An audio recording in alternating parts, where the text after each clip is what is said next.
이름으로 축원을 드립니다. 수년 전 제주도로 여름 휴가를 떠났을 때 일입니다. 김영에 있는 미로공원에 들리게 됐습니다. 이 사철 잎이 푸른 렐란디 나무를 빽빽하게 심어 놓고서 그 나무를 가지고 이 미로를 만들어 놓았어요.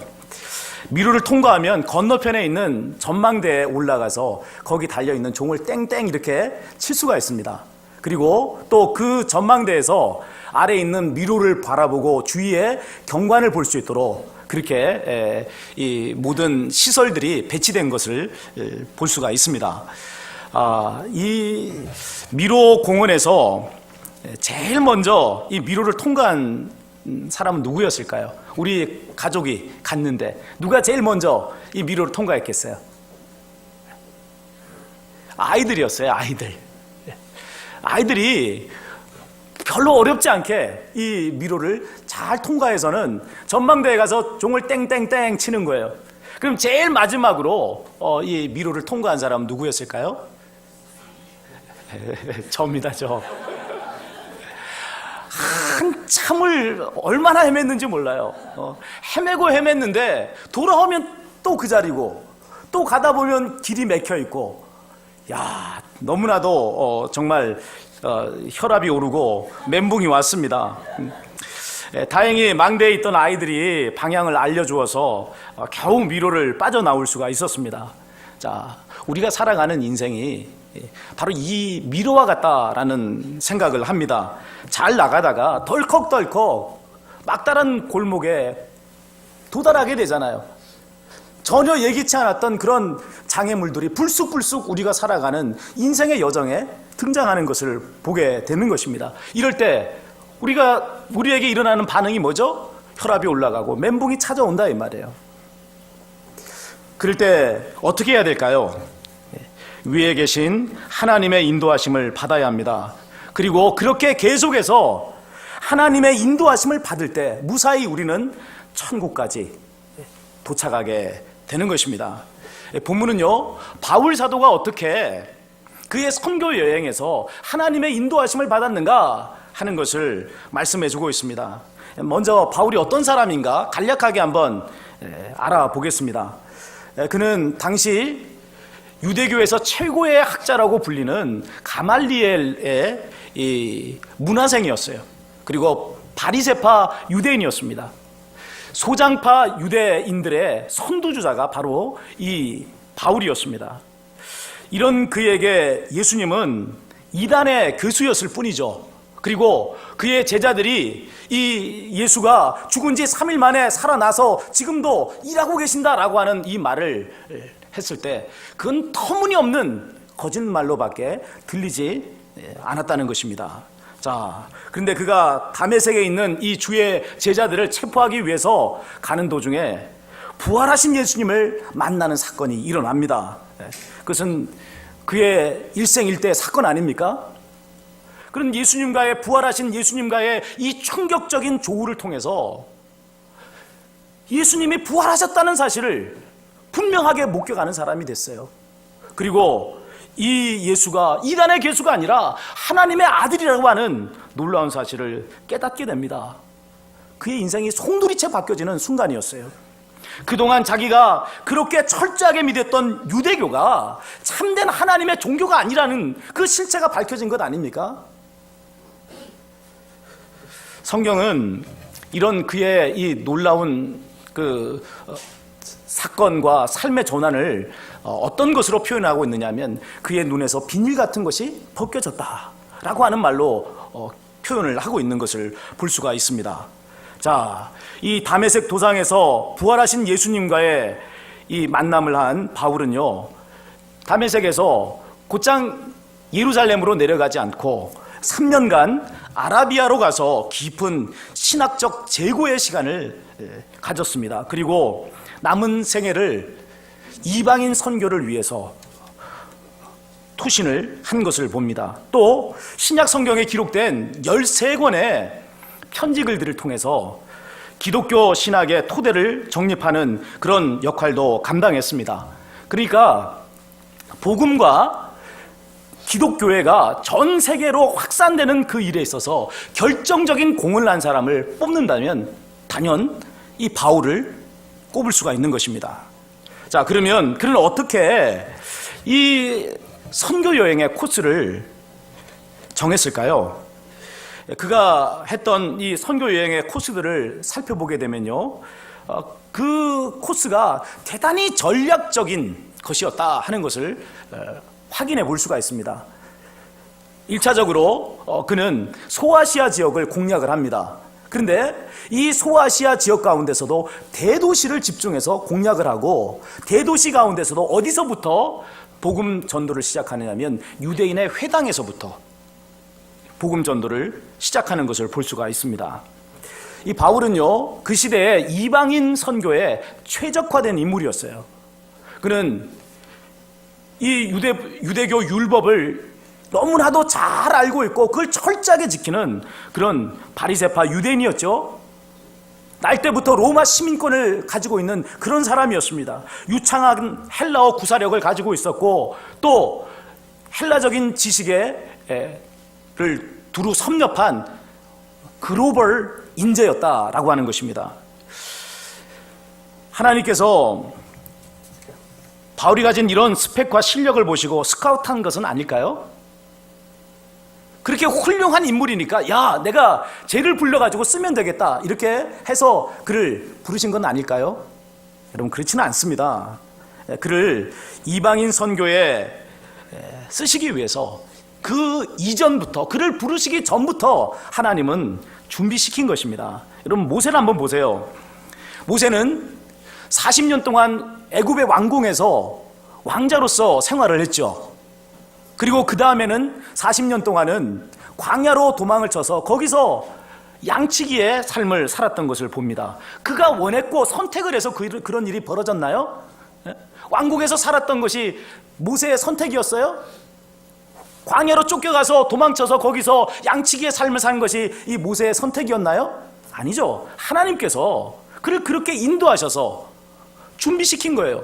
여러분, 이 모세는 출애굽의 지도자가 되어야 되잖아요. 출애굽의 지도자가 되어서 이제 애굽의 왕인 이 바로와 대면하고 변론을 벌여야 될 그런 인물입니다. 또 이제 그 일이 끝나고 난 이후에는 광야에서 40년 동안 이스라엘 백성을 인도해야 될 사람이에요. 그렇기 때문에 여러분, 바로와 변론을 벌일 수 있는 그런 실력을 갖춘 사람이 돼야 되고, 광야에서의 삶을 이끌 수 있는 그런 준비가 된 사람이 돼야 되는 것 아닙니까? 하나님께서는 그 일을 위해서 미리 모세를 훈련시킨 것을 우리는 보게 되는 것입니다. 자, 이런 점에서 이 하나님의 주권적 선택이라 하는 것을 말할 수가 있는 것입니다. 그러나 그것은 개개인의 구원의 선택과는 다른 거예요. 모세와 바울의 선택은 이 개인의 구원의 선택은 아니죠. 그건 뭐냐면 사역을 위한 선택이었어요. 하나님의 구원 역사를 펼치시는데 필요한 일꾼을 하나님께서 선택하신 거예요. 그 일을 위해서 미리 모세를 선택하셨고, 그 일을 위해서 미리 바울을 선택하신 것이죠. 이거는 하나님의 주권적인 선택이에요. 누구를 쓰시든 그거는 하나님께서 하시는 일 아닙니까? 온 세계에 복음이 전파돼야 되고 온 세계에 죽어가는 영혼들이 구원받는 그 일을 위해서 그 일을 감당해야 될 사람들이 있어야 되는 거 아니에요. 그래서 하나님께서는 모세를 택하셨고 바울을 택하셔서 부르신 것입니다. 만에 하나 그들이 사역을 감당했다 하더라도 하나님을 믿지 않는다면 어떻게 될까요? 주여 주여라고 하나님의 이름을 불렀음에도 불구하고 불법을 행하는 자가 됐다면 어떻게 될까요? 그들은 구원받지 못하는 거예요. 여러분, 그런 일이 일어날 수 있습니까? 하나님이 사역을 위해서 선택해서 부른 자가 하나님을 떠나고 불법을 행하는 자가 될 수 있나요? 바울 사도는 고린도전서 9장 27절에서 그럴 수 있다고 분명하게 말씀을 합니다. 내가 내 몸을 쳐 복종하게 함은 내가 남에게 전파한 후에 자신이 도리어 버림을 당할까 두려워함이니라, 이렇게 말씀하고 있습니다. 여러분, 이스라엘 백성의 선택을 보면 좀 더 명확하게 이 내용을 확인해 볼 수가 있습니다. 하나님께서 이스라엘 민족을 자기 백성으로 택하셨죠. 자, 하나님께서 이 이스라엘 백성을 자신의 백성으로 택하신 것은 그들 전체를 다 구원하시겠다라고 하는 것을 의미한 게 아니에요. 그것은 여러분, 이스라엘 백성을 통해서 온 세상 민족들이 구원받게 되는 그 일에 제사장의 역할을 감당하게 하기 위해서 그들을 택하신 것입니다. 이것을 바르게 깨닫지 못해서 이스라엘 민족은요, 왜곡된 선민 사상에 사로잡히고 말았어요. 하나님께서 우리만 택하셨다, 우리만 사랑하셨다, 우리는 이스라엘 백성이기 때문에 구원을 받는 거다, 이렇게 착각을 했단 말이에요. 이것이 얼마나 오만하고 얼마나 그릇된 그런 생각이었습니까? 자, 이 주제에 대해서는 더 깊이 들어가지 않겠습니다. 오후 예배 시간에 이 부분에 대해서는 더 자세하게 말씀을 드리도록 하겠습니다. 자, 우리가 바울의 선교 여행의 여정에서 주목할 것은요, 그의 이 치밀한 전략하에 작성된 이 여정이 하나님의 직접적인 개입을 통해서 이루어진 것은 아니었다라고 하는 점입니다. 우리가 생각하기에 하나님께서 야, 이제 코스를 이렇게 정해, 여기에 들리고 이렇게 하고 이렇게 해 라고 하나님께서 직접 말씀해 주셨을 거라 생각하지만 전혀 그렇지 않았다는 거죠. 자, 물론 선교 여행을 명령하신 분은 하나님이었습니다. 그러나 여행 코스를 정한 것은 바울과 바나바였어요. 그들의 1차 선교 여행의 코스를 보면요, 안디옥에서 출발을 해서 이제 이 바나바의 고향인 구브로로 배를 타고 이동을 합니다. 그리고 여기 이 구브로에서 복음을 전한 후에 이제는 또 배를 타고 소아시아의 이 버가라고 하는 지역에 당도해요. 그리고 이 버가에서 인근 지역을 돌고서는 다시 안디옥으로 돌아온 것이 1차 전도 여행의 코스였어요. 이 여정 가운데 복음을 전파한 지역에서 예수님을 믿는 사람들이 생겨났고 교회가 세워지게 됐습니다. 자, 2차 전도 여행은요, 선교의 목적이 있었던 게 아닙니다. 1차 선교 여행을 통해서 세워진 이 교회들, 너무나도 어린 교회들 아닙니까? 이 교회들을 목회적으로 돌보기 위한 방문의 목적이 있었어요. 그런데 여러분, 이방교회 이 방문 여행이 처음부터 삐걱였단 말이에요. 1차 선교 여행의 수행자였던 마가를 데리고 갈 것이냐 말 것이냐 하는 것을 두고 바울과 바나바 사이에 큰 다툼이 생겨납니다. 그래서 이 선교팀이 두 개로 쪼개졌어요. 그래서 바나바는 마가를 데리고 구브로로 해로를 통해서 출발을 하고, 이 바울은 실라를 택해서 이제 수리아와 길리기아 지역인 그러니까 안디옥의 북부 지역으로 해서 육로를 통해 나가는 것을 보게 됩니다. 이후에 사도행전은 이 바울의 선교 여행의 부분에 집중을 하고 있습니다. 자, 바울은요, 육로를 통해서 1차 선교 여행 지역까지 나갑니다. 그러나 그는 그 지역 교회를 방문하지는 않아요. 그가 그렇게 했던 이유는 바나바와 이 마가 선교팀에게 그 지역 교회를 방문하는 그 일을 맡겼던 것 같아요. 그리고 그들은 대신 어떤 일을 하느냐면 소아시아의 다른 지역, 처음 1차 선교 여행을 해서 복음을 전했던 그 지역을 더 지나쳐서 더 북쪽에 있는 그 지역으로 나가서 복음을 전파하려고 하였습니다. 그러나 자, 그 일을 진행하는 가운데 난관에 봉착하게 된 것입니다. 그것이 오늘 6절과 7절에 기록되어 있는 내용이에요. 제가 한번 읽어보겠습니다. 이렇게 나옵니다. 성령이 아시아에서 말씀을 전하지 못하게 하시거늘 그들이 부르기아와 갈라디아 땅으로 다녀가 무시아 앞에 이르러 비두니아로 가고자 애쓰되 예수의 영이 허락하지 아니하시는지라. 자, 여러분, 이 아시아는 우리 아시아 대륙을 말하는 것이 아니라 그 시대에 로마 총독이 다스렸던 그 아시아주를 말합니다. 이 아시아주의 주 수도는 에베소였어요.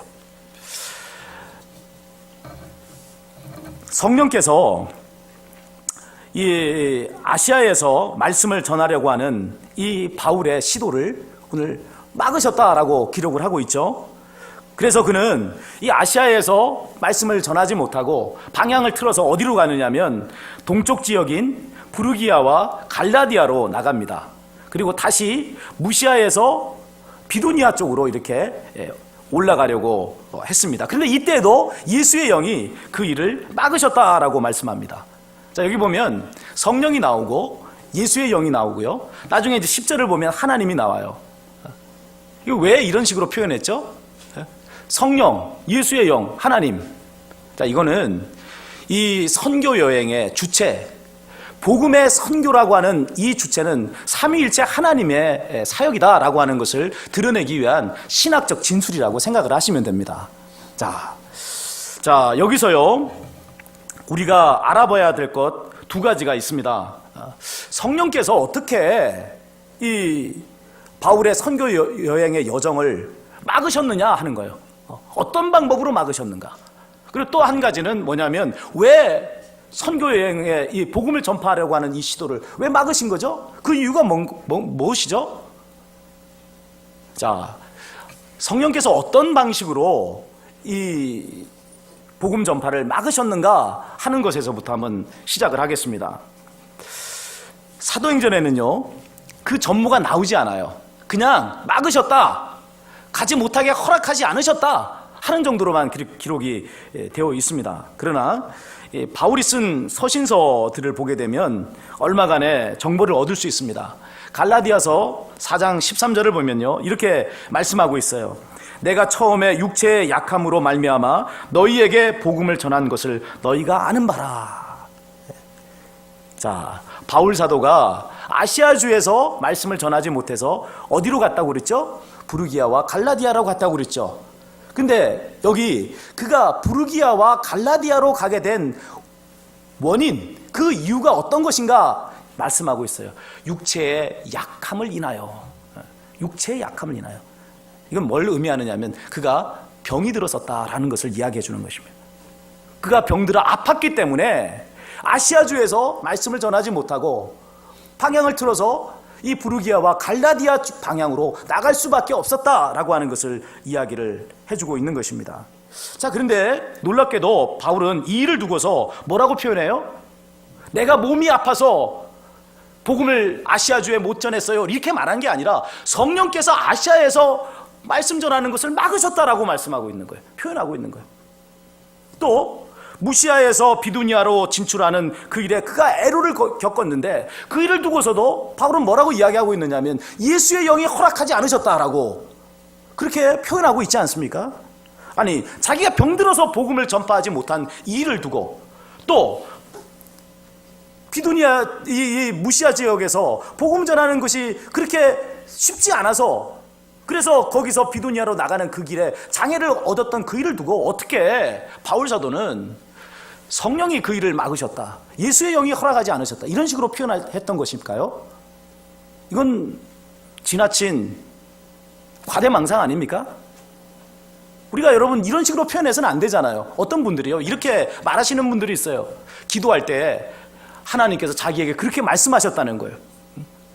제가 묻습니다. 하나님께서 직접 그렇게 말씀하시던가요? 근데 그게 아니에요. 기도하는 가운데 그런 느낌을 받은 거예요. 그런 성령의 감동을 받은 거예요. 그러면 여러분 그것을 하나님께서 말씀하셨다고 표현하면 안 되는 겁니다. 하나님께서 말씀하셨다라고 하면 어떻게 해야 되죠? 직접 하나님의 음성을 듣고 똑똑히 하나님께서 말씀하신 그것을 하나님이 말씀하셨다고 해야 되지, 자기가 환상을 봤다거나 무슨 마음의 감동을 받았다면 아, 내가 기도하는 동안 이런 감동을 받았어요, 이렇게 말을 해야 되는 게 맞는 거 아니겠어요? 지금 바울은요, 자기가 이 복음을 전파하는 이 일에 있어서 병이 들어서 아시아주에 복음을 전파하지 못했어요. 그러면 몸이 아파서 전하지 못했습니다, 이렇게 말해야 맞는 거 아니에요? 근데 그는 그것을 성령께서 막으셨다라고 말하고 있단 말이에요. 도대체 그렇게 말하는 근거가 뭡니까? 자, 그것은 자신의 선교 여행을 하나님께서 주관하셨다라고 하는 것을 깊이 깨달았기에 이런 담대한 진술을 할 수 있었던 것입니다. 자, 10절을 같이 한번 읽어보겠습니다. 10절입니다. 바울이 그 환상을 보았을 때 우리가 곧 마게도냐로 떠나기를 힘쓰니 이는 하나님이 저 사람들에게 복음을 전하라고 우리를 부르신 줄로 인정함이로라. 아멘. 하나님께서 직접 말씀하시지 않았죠. 마게도냐로 가라라고 말씀하시지 않았죠. 뭘 본 거죠? 환상을 봤어요. 환상을 봤는데 그 환상이 하나님께서 우리에게 복음을 마게도냐로 전하라고 하신 하나님의 뜻이구나라고 그는 인정했다라고 그렇게 기록을 하는 것입니다. 자, 바울이 무시아에서 비두니아로 가지 못하고 그는 이 반대편인 두로아로 내려왔습니다. 그때까지 이 바울 사도 입장에서는 너무나도 당황스러웠을 거예요. 자기가 세워놓았던 이 선교의 여정이 자꾸만 벽에 부딪히는 거잖아요. 원하지 않는 그런 장애물을 만나서 그 일을 할 수 없어지게 되니까 이 바울 사도의 입장에서는 도대체 이게 뭐지? 이거 뭐 어떻게 하라는 거야? 라고 하는 그런 당황스러움이 찾아올 수밖에 없습니다. 이런 상황에서 바울은 걸음을 멈추고 하나님께 기도한 것입니다. 그러던 중 드로아에서 밤에 환상을 보았어요. 바다 건너 유럽 대륙에 있는 마게도냐, 그 마게도냐 사람 하나가 환상 가운데 나타나더니만 뭐라고 말합니까? 건너와서 우리를 도우라. 그렇게 말을 한 것입니다. 이 환상을 본 순간 바울은 그동안 자기에게 있었던 이 질병과 사역의 어려움의 이유를 간파를 한 것입니다. 아, 하나님께서 복음을 마게도냐로 가서 전파라고 우리를 이렇게 인도하신 것이구나 라고 그는 깨달았다 하는 것입니다. 여러분, 우리가 살아가는 인생에서요, 막다른 골목이나 장애물들을 만나게 될 때 우리가 해야 될 첫 번째 일이 있습니다. 그것은 뭐냐면 걸음을 멈추는 거예요. 그리고 하나님의 인도하심을 구해야 합니다. 불도저처럼 막힌 벽도 뚫어 나가야 되고 장애물도 통과해야 되는, 이것이 잘하는 것이 아니에요. 장애물이 생기고 막다른 골목에 당도하게 되면 하나님께서 왜 이런 막다른 골목으로 나를 인도하셨는가, 이 일을 통해서 하나님께서 원하시는 바가 무엇인가 하는 것을 하나님께 여쭤봐야 되는 것이 이게 순서고 이게 바른 지혜인 것입니다. 하나님께서는요, 우리 인생의 길을 끝까지 환하게 보여주시지 않잖아요. 예? 요즘 뭐 중학생 때부터 되면은 앞으로 너희 진로를 결정을 해야 되니 진로를 어떤 진로를 할 것인지 한번 적어와라. 그래서 학생의 희망사항, 부모의 희망사항 뭐 이런 걸 조사를 해서 가요. 얼마나 어려운지 몰라요. 제가 우리 이제 막내가 중3인데 그런 종이 가져와가지고 기록해 달라고 할 때마다 한숨이 푹푹 나와요. 도대체 뭐를, 아니 중학교 3학년인데 아직 제대로 알지 못하잖아요. 근데 어떻게 거기다가 특기는 뭐고 앞으로 무엇을 위해서 살아야 될 것인가, 뭐 일찌감치 결정된 사람들은 있을 거예요. 그러나 대부분은 어렵잖아요. 자, 그럴 때마다 어떤 생각이 들죠? 하나님께서 우리 인생에 블루프린트를, 청사진을 쫙 그냥 보여주시면 얼마나 좋습니까? 너는 앞으로 이런 일을 할 것이고, 이제 몇 세에 아무개하고 결혼을 할 것이고, 자녀는 몇 명 낳을 것이고, 그리고 살다가 몇 살에 죽을 것이고, 뭐 이런 것들을 하나님께서 쫙 우리에게, 그죠? 귀뜸해 주시고 알려주시면 얼마나 좋겠습니까? 방황할 필요가 없죠. 근데 하나님 그렇게 하시지 않는단 말이에요. 왜 그렇죠? 하나님이 일러주시면 누가 하죠? 그 일을? 내가 하려고 한단 말이에요. 내가 그 일을, 하나님은 의지하지 않은 채 내가 그렇게 딱 하고서는 하나님 따라오세요 이렇게 하게 되는 거예요. 그래서 하나님께서는요, 우리에게 우리가 감당할 수 있을, 하나님을 의지할 수 있을 수준만큼만 딱 보여주시고 우리에게 그 일을 위임하시는 것을 볼 수가 있습니다. 바울에게 선교 여행을 하라고 명령하셨죠. 그리고서는 하나님께서는 구체적인 코스에 대해서는 너희가 짜봐라, 너희가 한번 해봐라 라고 위임을 하신 것입니다. 그러나 그것이 완전히 그 일에 하나님께서 손을 떼셨다 이런 것은 아닙니다. 일의 주도권은 언제나 하나님이 가지고 계시는 것 아닙니까? 바울은 하나님의 원대한 세계복음화라고 하는 이 계획 속에 한 부분, 모자이크의 한 부분을 맡아서 일을 하는 하나님의 일꾼이에요. 그러면 그가 이 자신의 몫의 사명을 감당하면서 해야 될 일은 뭐냐면 끊임없이 하나님을 바라보는 거예요.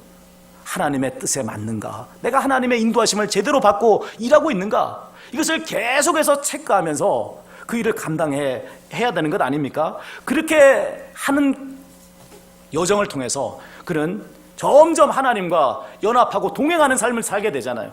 그리고 그가 하는 일이 바울의 일이 아니라 하나님의 일이 되는 거라 이 말입니다. 2차 전도여행 때 있었던 이 경험은 이후 바울의 사역에 아주 귀한 지침이 되었습니다. 선교여행의 주관자는 하나님이시다 하는 것을 그는 분명하게 깨달았고요.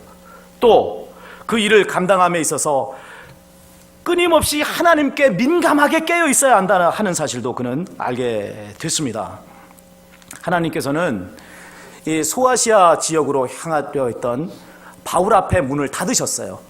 그리고 마게도냐로 향하는 그 문을 여심으로써 복음이 아시아를 넘어서 이제 유럽으로 전파되어지는 그 역사를 이루신 것입니다. 이것을 가리켜서 이중적 인도하심이다 이렇게 말합니다. 한번 따라해 봐 주실래요? 이중적 인도하심.